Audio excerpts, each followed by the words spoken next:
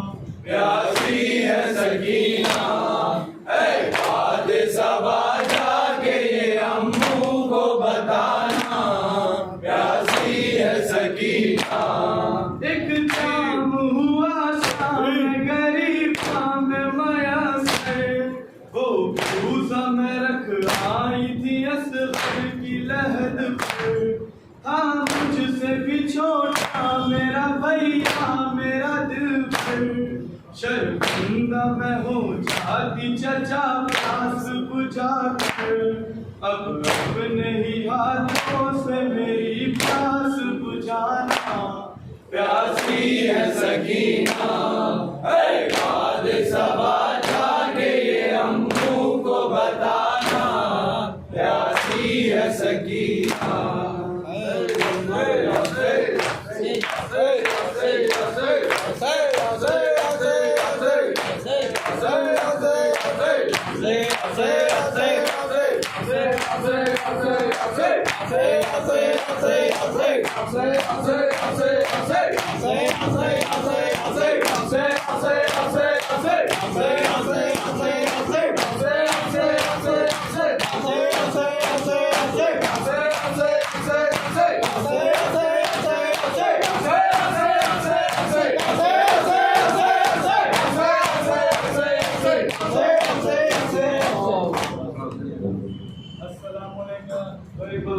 السلام علیکم ورحمۃ اللہ وبرکاتہ، السلام علیکم شمس الشموس، السلام علیکم نسل الفوس، السلام علیکم سلطان العرب والعجم، یا برسن علی المرسلین، السلام علیکم ورحمۃ اللہ وبرکاتہ، السلام علیکم صاحب رسول الزمان، الامان الامان الامان، السلام علیکم خلیفۃ الرحمن، السلام علیکم مدر الایمان، السلام علیکم شریف القرآن، السلام علیکم امام نصیر جان، اجل اللہ تعالیٰ فرجک وصال اللہ تعالیٰ مخرجک تدورک ورحمۃ اللہ وبرکاتہ۔ اللہم صلی علی محمد وعلی